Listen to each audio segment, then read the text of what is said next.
Have you ever walked away from a conversation thinking, why did I let that slide? You feel that slight, heavy pressure in your chest, the replay of the moment in your head, and that nagging frustration that you just weren't strong enough to say what you actually felt. You might think the problem is that you're too nice, or maybe you think you just lack the right witty comeback to put people in their place. But what if I told you that most people don't cross your boundaries because they're evil, but because you are accidentally sending them a silent invitation to do so? There is a specific psychological glitch in how you communicate that acts like a GPS for pushy people, leading them straight to your weakest point. Today, we are going to perform a hard reset on your social operating system. We aren't just going to talk about being assertive, we are going to look at the neuroscience of why you feel the need to please, and I'm going to give you a set of tools so sharp that people won't just respect your lines, they'll think twice before even approaching them. Think about the last time someone asked you for a favor you didn't want to do. Did you just say no? Or did you immediately follow it up with a 3-paragraph explanation? You listed your schedule, you apologized 3 times, you mentioned your cat's vet appointment, and you practically offered a sworn affidavit as to why you were busy. In that moment, you weren't communicating a boundary, you were negotiating your right to exist. And here is the part nobody tells you. Every time you over-explain, you are actually handing the other person a list of handles they can use to pull you back into the yes. If you say you can't come because you have to clean your house, a pushy person hears, "Her house is the only thing standing in my way," and they'll say, "Oh, just clean it tomorrow." You gave them a hook, and they pulled. This is the first layer of the information leak, and by the end of this video, you'll understand why the most powerful thing you can say is often nothing at all. To fix this, we have to look at your hardware. For about 20% of the population, life isn't recorded in standard definition, it's recorded in 8K resolution. Psychologists call this sensory processing sensitivity, and if you have it, you're what I call a super sensor. You don't just notice loud noises, you process the hum of the refrigerator, the texture of your shirt, and the slight hesitation in your friend's voice. You feel the sadness they're trying to hide, and you metabolize it as if it were your own. This high-resolution radar is a gift, but without boundaries, it feels like a curse. You become the orchid in a world built for dandelions. Dandelions can grow through cracks in the sidewalk, they can sleep anywhere and eat anything. But you, the orchid, need a greenhouse. You need specific conditions to thrive. Most of your life, people have told you to toughen up or don't take things so personally. They were essentially asking a high-performance engine to run on low-grade fuel. The problem isn't your sensitivity, it's that your greenhouse has no walls. But why is it so hard to build those walls? Why does saying no feel like a threat to your survival? It's because of an ancient survival mechanism called the Fawn Response. We all know about fight, flight, and freeze, but fawning is the 4th trauma response that often goes unnoticed. It's a defense mechanism developed by people who learned early on that the only way to be safe was to be agreeable. Your subconscious mind is screaming, "Please don't be mad at me. Look, I have a valid reason. I'm still a good person." You aren't communicating information, you're begging for permission to have a limit. When you understand that your urge to please is actually your brain's overprotective bodyguard trying to keep you from being kicked out of the tribe, you can stop shaming yourself for it. But here is the escalating tension. If you don't learn to lead that bodyguard, you will eventually burn out so hard that your system will crash, and the very people you're trying to please will be the ones wondering why you've suddenly become difficult or unreliable. The modern world was not built for super sensors. It is loud, fast, and aggressive. At work, you might notice the tiny inconsistencies in a report that everyone else missed, but by midday, the pings on Slack and the quick questions from colleagues hit you like an information storm. You feel tired because you really are processing more data. Meanwhile, your coworkers seem untouched. They breeze past the chaos while you're on fumes. This is where the boundary shift becomes critical. You have to stop playing for connection and start playing for strategy. When you deal with people who constantly push, you are often involved in what experts call an asymmetrical conflict. You are trying to find a win-win, but they are playing a game of control. Most empathetic people try to solve this with more logic, more love, and more explanation. You think you're bringing clarity, but to a high-conflict person, you are just bringing fuel. Let's look at the first actionable framework, the power of the period. This is the illegal speed version of boundary setting.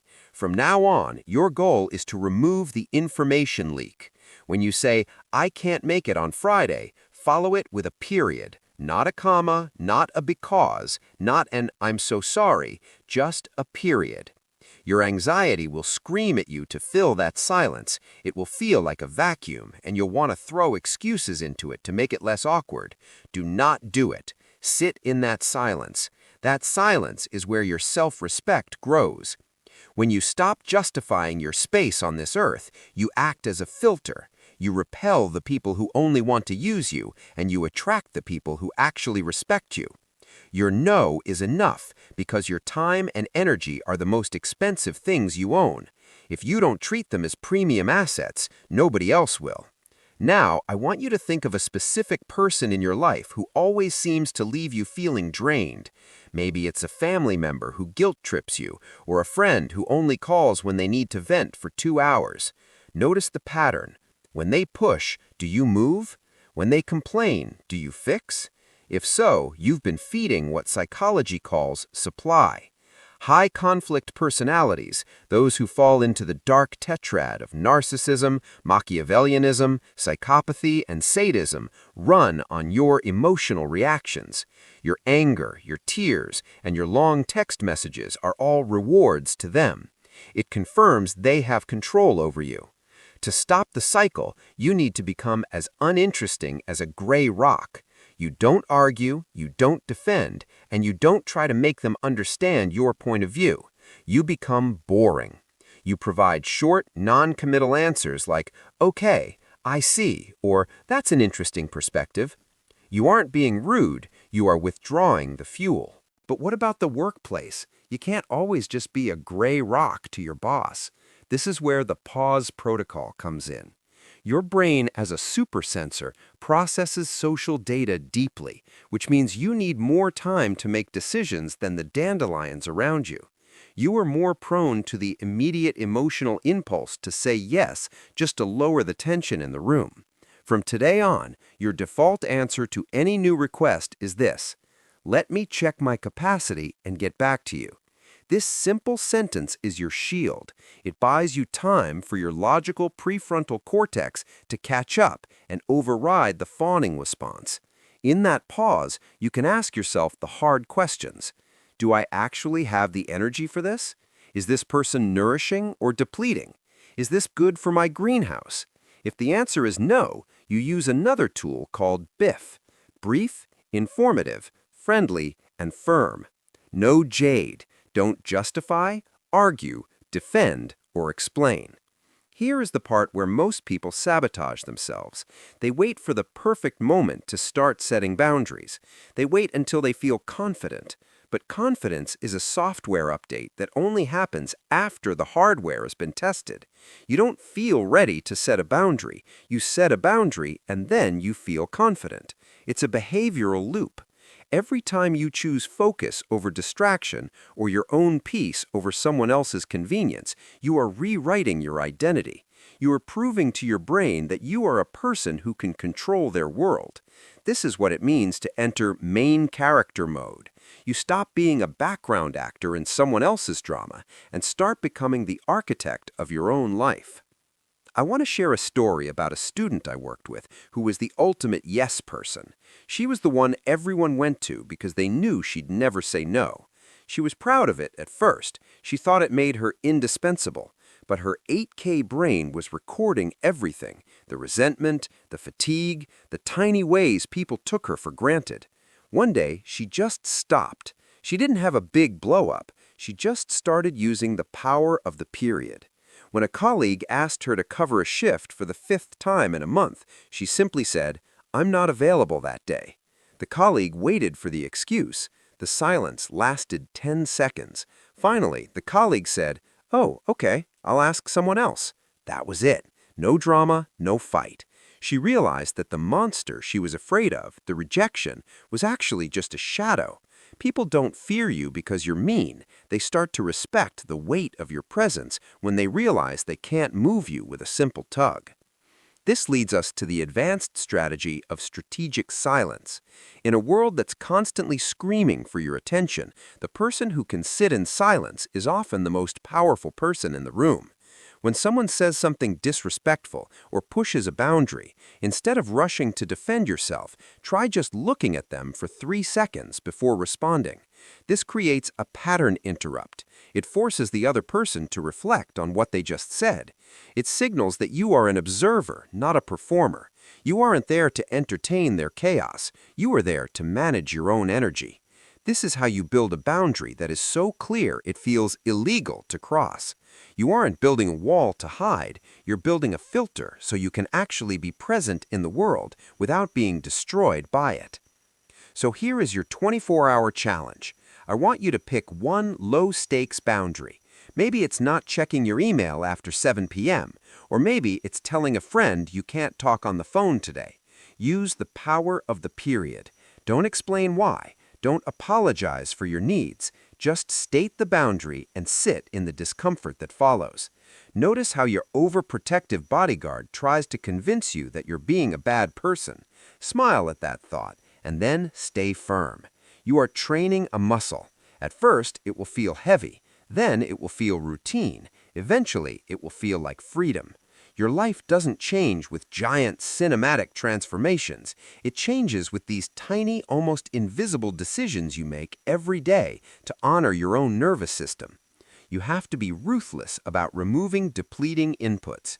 You have to be intentional about finding nourishing ones.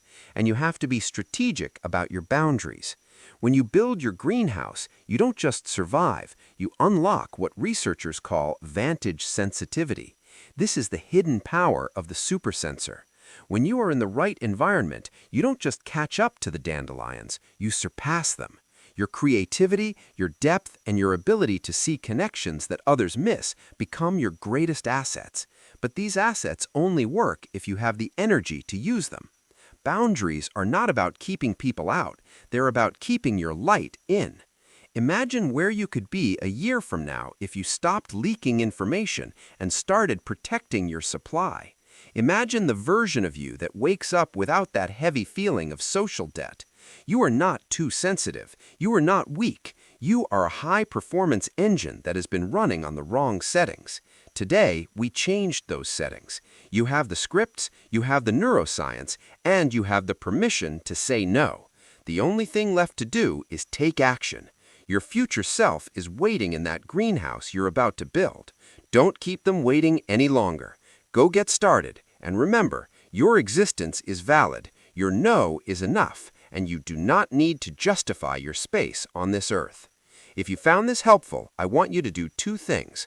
First, think of one person who needs to hear this and share it to them, not to fix them, but to support them in their own greenhouse. And second, comment below with the phrase, "Boundaries are my filter," so I know you're committed to this shift. We are building a community of super sensors who are tired of being tired and ready to start being legendary. I'm proud of the person you're becoming, and I'll be right here with you as you rewrite your story, brick by brick, habit by habit. Stay strong, keep pushing, and I'll see you in the next one.